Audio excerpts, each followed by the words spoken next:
જય શ્રી રામ મિત્રો, નમસ્કાર, પ્રણામ, સ્વાગત છે તમારું આજના વિડીયોમાં। 75 વર્ષીય રસિક કાકા એમના કોલેજના મિત્રોને વોટ્સઅપ ગ્રુપમાં ઘટપણના યુવાનોમાં એક મેસેજ મૂકે છે કે રવિવારના બપોરે 12 વાગે હોટેલ રોયલમાં લંચ માટે બધા મળીએ। કોઈએ પણ ન આવવા માટેના ખોટા બહાના ન કાઢવા। જે મિત્રોના નંબર મારા પાસે નથી તેઓને તમારામાંથી જેના પાસે નંબર હોય એ બોલાવી લે। અને એક અગત્યની સૂચના કે જે પણ આ ગેટ ટુગેધરમાં નહીં આવે એને આપણા વોટ્સઅપ ગ્રુપમાંથી કાઢી નાખવામાં આવશે। રવિવારના દિવસે રસિક કાકા સૌ પ્રથમ સમયસર હોટલ પર પહોંચી જાય છે। ત્યારબાદ ધીરે ધીરે 12:30 સુધીમાં બાકીના બધા મિત્રો પણ ત્યાં હાજર થઈ જાય છે। આજે ઘણા વર્ષો બાદ બધા મિત્રો બહેનપણીઓ એકબીજાને પ્રત્યક્ષ રીતે મળી રહ્યા હતા। બાકી તો માત્ર વોટ્સઅપ પર જ કોન્ટેક્ટ રહેતો હતો। આટલા વર્ષે બધા એકઠા થયા હતા તો બધાના ચહેરા પર અનેરી ખુશી હતી। બધા મિત્રો ઘણા ખુશ હતા। દરેકને એમ થતું કે કેટલી વાતો કરી લઈએ અને કેટલું યાદ કરી લઈએ। કોલેજના દિવસોમાં કેવા દેખાતા હતા અને અત્યારે કેવા લાગીએ છીએ એ વાત પર બધા હસી રહ્યા હતા।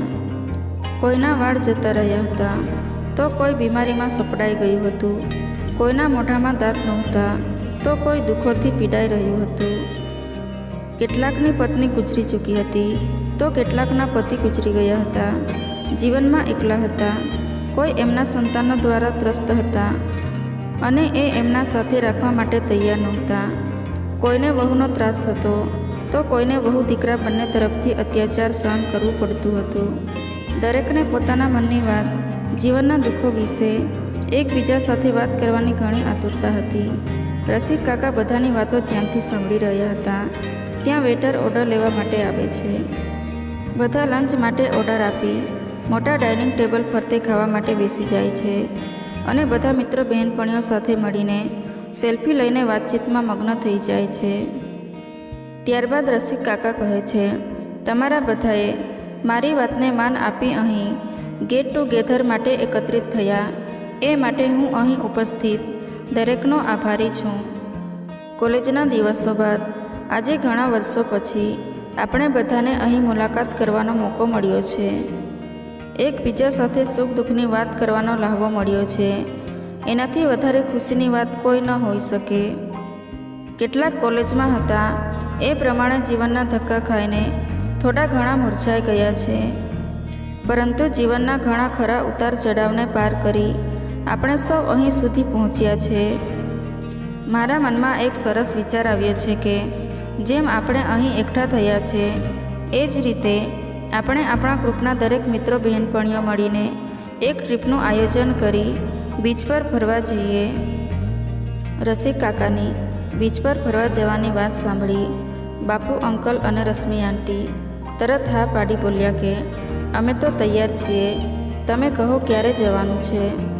રશ્મિ આંટીની વાત સાંભળી જોજીરિયા આંટી બોલ્યા, તમે શું તરત હા પાડી બીચ પર ફરવા જવા તૈયાર થઈ ગયા છો? જાણે કે હજુ જવાનીમાં જ જીવી રહ્યા છો।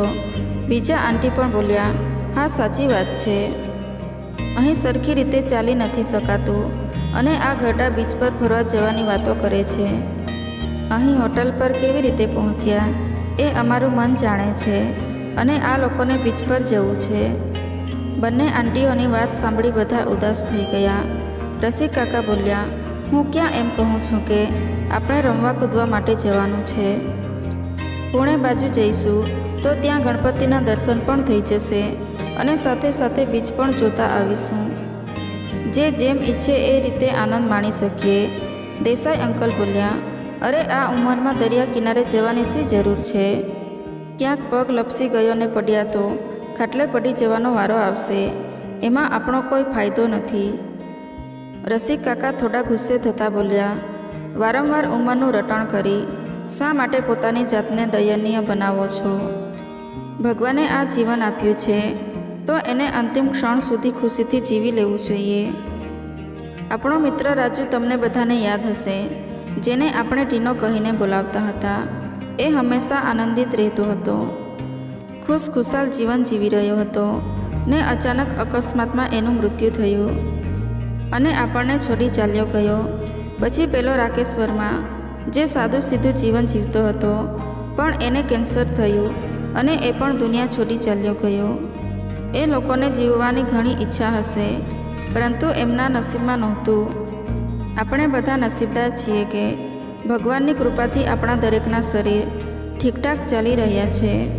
હું એવું તો નથી કહેતો કે આપણે બધા જવાનીના જોશમાં હોય એવું કરીએ. દરેકના શરીરમાં નાના મોટા પ્રોબ્લેમ છે અને આપણી ઉંમર પ્રમાણે એ બધું સ્વાભાવિક પણ છે. પરંતુ રોજ એ બધું વિચારીને અને રડીને જ બાકીનું જીવન વિતાવી દેવાનો કોઈ અર્થ નથી. આપણે એકઠા થયા છીએ, મોકો મળ્યો છે, તો એને સાથે મળીને ઉત્સાહપૂર્વક ઉજવી લેવામાં શું વાંધો છે? ઉંમર તો માત્ર આંકડો છે જે શરીરનું આયુષ્ય માપવા માટે હોય છે. પરંતુ મનથી ખુશ રહેવાનો, આનંદિત રહેવાનો પ્રયાસ આપણે ચોક્કસ કરી શકીએ છીએ. અને જો મન પ્રફુલ્લિત હશે તો શરીરમાં પણ સ્ફૂર્તિ આપમેળે જ આવી જાય છે.